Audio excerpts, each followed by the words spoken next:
Hello, my fellow Africans. This message goes to all Africans. If you get this video, please share.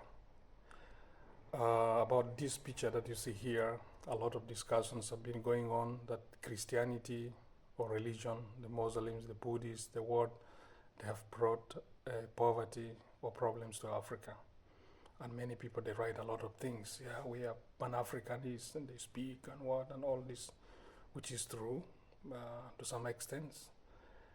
But I would like to say something here that this devotion you see here to Mary, practiced by the Roman Catholics, the Orthodox in Europe, in America, in Latin America, in Asia, all over. It's practiced by those who have faith in what they believe in.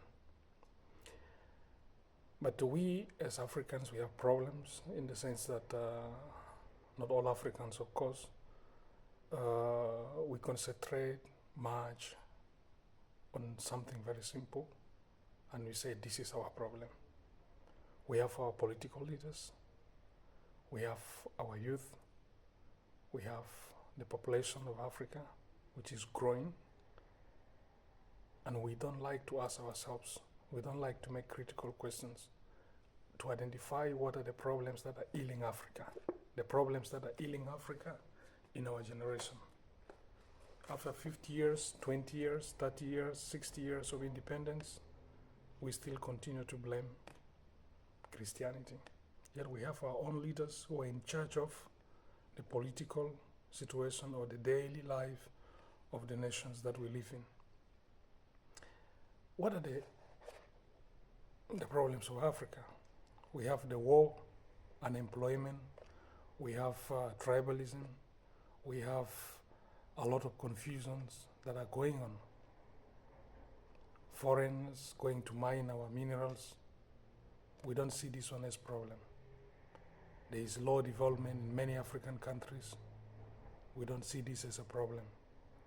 I don't think all these problems are connected to religion in Africa.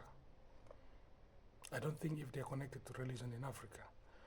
Many Pan-Africans, I think you need to change your way of thinking. Philosophy needs to help us to rethink on how to solve our problems in order to help us to live in a good environment, in a good society, and live a good life. It is not giving blame to someone. Of course, history is history. We can talk about slavery and what it has happened. But right now, you as an African man or woman, what do you want to generate in order to change your life, to change the life of your country? We have politicians who take their families to Europe or to America or to big cities in Africa. They enrich themselves with the natural resources of the countries. They don't care about the local population. Are these things connected to religion? We have big problems in Africa. We have young youth who are supposed to be eye-openers, but they follow the old politicians. They steal public resources. They do the same things that have been done 10, 20, 30 years ago. What are really the problems ailing Africa? This is a call for all of us to rethink on what we want to achieve as Africans, instead of putting blames on things that are past. I don't see faith blocking people from development, from living a good life. There are Christians who practice good life, Muslims and Buddhists all over, and they stay in cities that are well developed because their politicians prioritize the common good. And this is very important.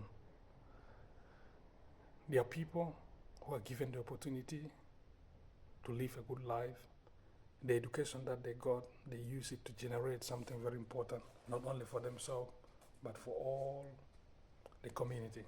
And I think this is the way of thinking that we need to embrace and to think in this line, instead of putting all our problems in religions or in foreigners who allowed them to go, to take out the minds.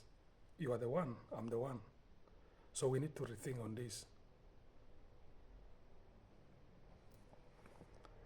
So this picture here should not be the problem of Africa.